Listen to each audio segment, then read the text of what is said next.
Friends, जय हिंद। फिर आज इस क्लास में एक कक्षा 10 हिंदी का 801 बीजी कोड का सोल्यूशन देखने वाले हैं। ठीक है, जो लोग पेपर देकर आए हैं मिला लीजिए, और जो नए स्टूडेंट हैं उनके लिए इंपॉर्टेंट प्रश्न बताएंगे। कहाँ मिलेगा प्रश्न, 10 साल का पेपर कहाँ मिलेगा, बस अंत तक बन जाइए, आपको सब चीज़ बताएंगे। जितना पढ़ाए थे सच में पूरा लड़ गया है, कसम से बता रहे हैं, पूरा लड़ा हुआ है। जिनको नहीं पता है ना, चैनल पर जुड़ जाइए, सब्सक्राइब कर लीजिए, पता चल जाएगा। ठीक है, पहला प्रश्न है, देखिए क्वालिटी हाई कर लीजिएगा आप लोग। ठीक है, ये जो जिसने भेजा है पेपर वो थोड़ा क्वालिटी थोड़ा लो था, इसलिए हम इसको थोड़ा हाई भी किए हुए हैं।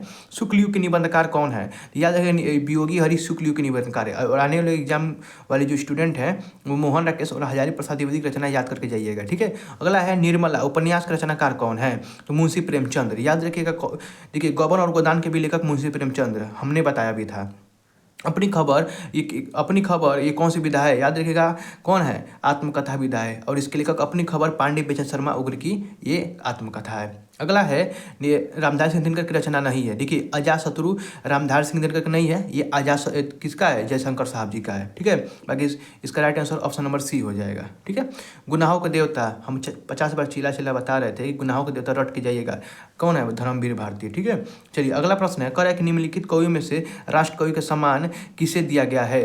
मोस्ट इंपॉर्टेंट प्रश्न है, तो याद रखिएगा मैथिली शरण गुप्त राष्ट्र कवि का सम्मान दिया गया है। अगला है, रामचंद्रिका का रचनाकार कौन है? याद रखिएगा केशव दास हैं रामचंद्रिका का रचनाकार। ठीक है, घनानंद किस काल के कवि हैं? याद रखिए घनानंद किस काल के कवि हैं? ऑप्शन नंबर बी रीति काल के कवि हैं। ठीक है, अगला है, छयवादी का काव्य की प्रमुख विशेषता क्या है? प्रकृति का मानवीकरण। ठीक है, इंपॉर्टेंट प्रश्न था, ये हम कई बार बताए भी थे। अगला है, तारसप्तक का प्रकाशन को किसने राहु के अन्वेषी कहा है? अज्ञेय ने। ठीक है, याद रखिएगा, इंपॉर्टेंट प्रश्न था। अगला है, करुण रस का स्थायी भाव क्या होता है? शोक होता है। ठीक है, ये देखिए ये प्रश्न है, ये करे भूरे बालों की, ये देखिए एक था, आपको मिलेगा अलंकार का पंक्ति मिलेगा उदाहरण, तो ये याद रखिएगा, ये कौन सा है अलंकार यहाँ पे? तो याद रखिए ऑप्शन नंबर बी, क्या? उपमा अलंकार। ठीक है, चलिए अगला प्रश्न है, छंद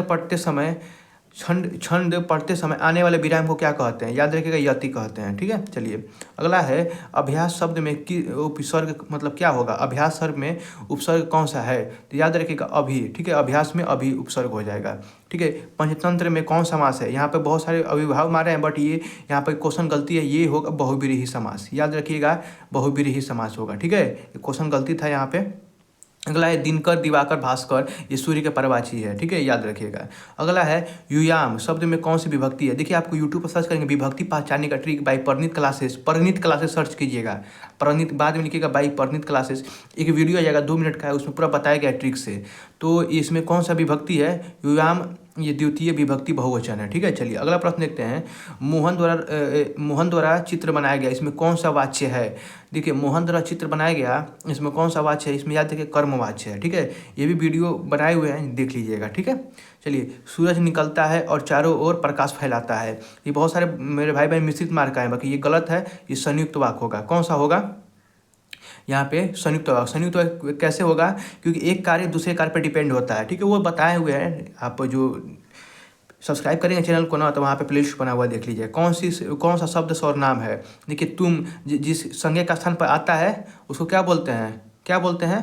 सर्वनाम बोल देते हैं, तुम हो जाएगा। ठीक है, चलिए अब आपको बोले थे कि शुरू से लेकर 3 चैप्टर तक आप गद्यांश पढ़ के चले जाइए, लड़ जाएगा। और आपको ये भी पढ़ाए थे कि गद्यांश पहचानने का ट्रिक यूट्यूब पर सब पढ़ा हुआ है, देख लीजिएगा।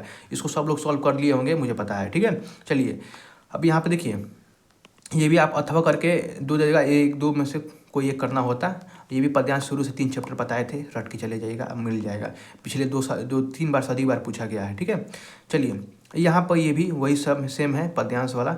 अब संस्कृत का देखिए, हम बोले थे कि शुरू से ये 2 चैप्टर पढ़ लीजिएगा, मिल जाएगा। जो 3 बार सदी बार पूछा गया है उसको पढ़ लीजिएगा, मिल गया है। अब इसका सोल्यूशन कहाँ देने वाले हैं अभी बताएंगे। ठीक है, टेंशन मत लीजिए। अब देखिए आपको बोले थे कि शुरू से 3 चैप्टर पढ़ लीजिएगा। क्या? जीवन परिचय, जयशंकर प्रसाद का आ गया, राजेंद्र प्रसाद का। ये दो जीवन परिचय VVI मोस्ट इंपॉर्टेंट है, तो आप आया भी है, सब लोग करके भी आए होंगे। ठीक है, चलिए यहाँ पे तुलसीदास का बोले थे, महादेव वर्मा का, मिल गया है ना। इंपॉर्टेंट प्रश्न है, देखिए जो चीज़ बता रहे हैं सब लोग करके आए होंगे 100%। अब देखिए आपको हम बोले थे कि जो संस्कृत का क्वेश्चन आंसर मिलेगा, ठीक है, उसको हिंदी में अनुवाद करना होगा, मतलब उसका उत्तर देना होगा। तो समझिए, ये हम बोले थे जो 3 बार सदी बार पूछा गया, या आप क्वेश्चन बैंक लिए होंगे, उसको पढ़ के गए होंगे तो लड़ गया होगा 101%, क्योंकि प्रीवियस ईयर ही आता है बार बार। और आपको निबंध लिखने का तरीका बताए थे, निबंध लिखने का तरीका। ठीक है, यहाँ पे निबंध लिखने का तरीका बताए थे आपको, सब लोग जो वीडियो नहीं देखें यूट्यूब पर सर्च करेंगे निबंध लिखने का तरीका बाई परनीत क्लासेस आ जाएगा।